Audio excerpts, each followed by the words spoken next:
오늘은 올데프의 대표곡 페이머스가 왜 일본 시장에서 별로 반응이 없었는지에 대한 이야기를 해보려고 합니다. 저는 아예 일본이라는 세계 제2의 음악 시장을 어쩌면 배제하고 만든 그룹이 아닌가라는 생각이 들 정도였는데요. 대만, 홍콩, 싱가포르, 베트남 등 아시아 여러 국가에서 스포티파이, 아이튠즈 차트에 올랐고 국내에서도 반응이 뜨거웠습니다.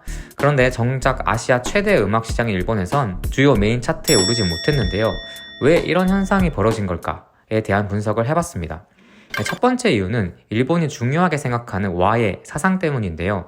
일본인들의 기본 정서이자 일본 스스로를 뜻하는 한자가 여기 보이는 와, 화합할 화자입니다. 그만큼 구성원들의 조화나 화합, 그리고 통일성을 중요시하는 문화거든요. 자기 나라 음식을 와쇼코라고 부르고 사람 이름도 카즈라고 해서 화가 들어간 이름이 많습니다.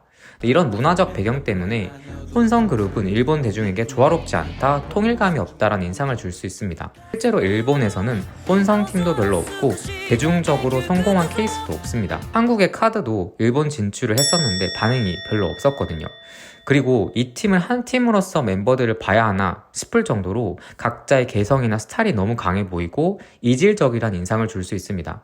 타잔이라는 멤버가 제 눈에 유독 띄거든요. 한예종 출신의 현대무용 전공이라는 걸로 한국에서 바이럴이 많이 됐잖아요.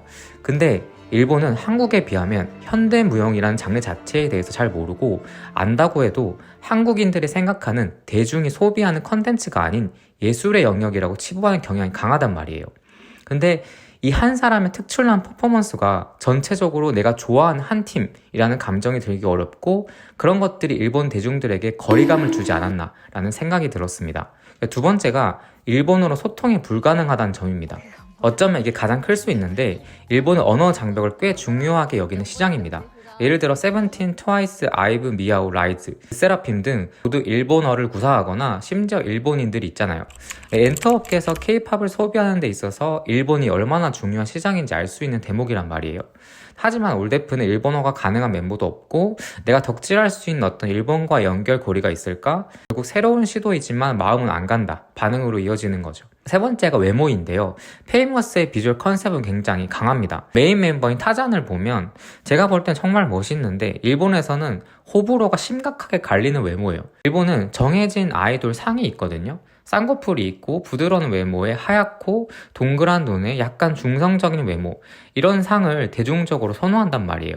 그런데 근육질의 구릿빛 피부에 무쌍에 찢어진 눈에 이런 강렬한 컨셉이 오히려 아이돌성과 충돌하고 있지 않나 라는 생각이 듭니다. 그리고 네 번째가 어쩌면 음악 자체가 너무 복잡하고 난해할 수 있다고 생각을 했는데요. 먼저 페이머스라는 노래 안에는 정말 다양한 장르가 한 곡에 담겨 있거든요. 힙합, 하우스, 일렉트로닉, 곡이 진행되면서 분위기가 계속 바뀌고 한국 사람들이 들었을 때는 지루하지 않다, 신선하다 이런 느낌을 줄 수가 있는데 일본인들이 들었을 때는 노래가 계속 바뀌고 대체 어떤 노래인 거지? 라는 혼선만 야기하다가 끝나는 느낌이 들거든요. 그리고 가사 또한 유명해, 유명하지 않아 뭐 이런 자기한테 취해서 부르는 컨셉인데 신입이 부르기에는 정서적으로 잘 맞지 않고 일본어로 해석하기 힘든 가사도 많습니다. 결론적으로 봤을 때 음악은 좋지만 일본 대중들에게는 마음에 닿지 않는다라는 생각이 들고 일본 대중이 원하는 것은 단순히 세련된 곡이 아니라 감정을 함께 나눌 수 있는 아티스트를 찾고 있거든요. 이런 관점에서 보면 올데프의 새로운 시도가 충분히 평가절하할 가능성이 굉장히 높아 보인다고 생각이 들었습니다. 아직 한 달밖에 되지 않아서 또 바이럴이 될지도 모르죠. 지금까지 일본 사정이었습니다.